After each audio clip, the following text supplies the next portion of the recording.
Halo teman-teman, kita bertemu lagi pada Ekonomi kelas 10 SMA, sesi 3 modul 7 Perbankan di Indonesia. Tujuan sesi, siswa-siswi dapat memahami sejarah dan latar belakang Komite Stabilitas Sistem Keuangan atau KSSK dan industri perbankan di Indonesia. Tujuan modul adalah siswa-siswi dapat memahami peran dan fungsi perbankan di Indonesia. Capaian pembelajaran kita hari ini adalah definisi perbankan dan perannya, suku bunga, dan jenis-jenis bank. Kita masuk kepada landasan teori perbankan. Bank adalah salah satu lembaga keuangan yang berperan penting dalam perekonomian. Dalam Undang-Undang Nomor 10 Tahun 1998, bank merupakan lembaga perantara keuangan di mana bank bertugas untuk menghimpun dana dari masyarakat dalam bentuk giro, tabungan, deposito, dan kemudian menyalurkan dana tersebut ke masyarakat dalam bentuk kredit atau bentuk lainnya dalam rangka meningkatkan taraf hidup orang banyak.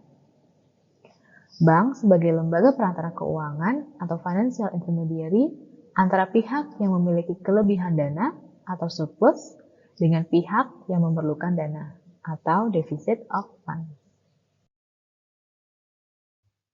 Peran penting perbankan.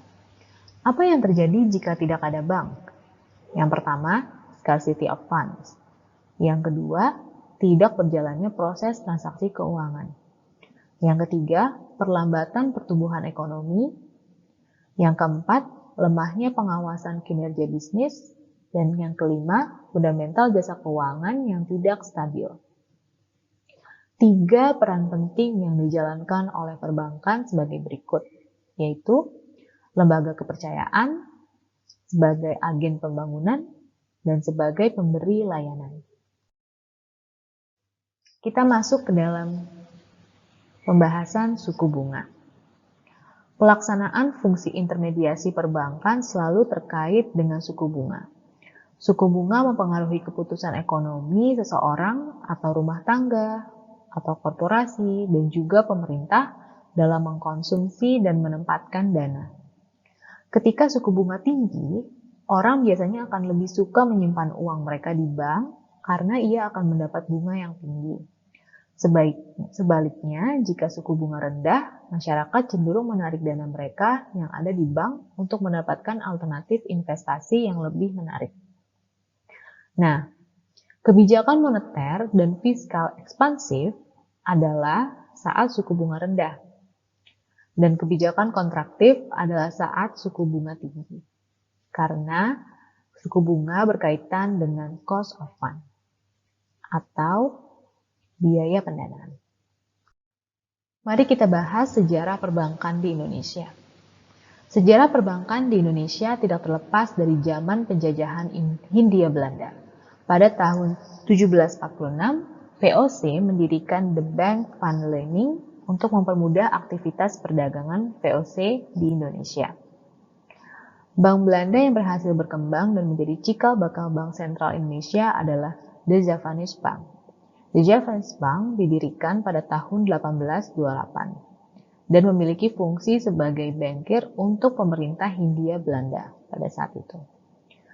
Pada tahun 1953, untuk memberikan kemudahan menjalankan kebijakan moneter dan kebijakan perekonomian lainnya, ditetapkan Undang-Undang Pokok Bank Indonesia yang tertera dalam Undang-Undang Nomor 11 Tahun 1953.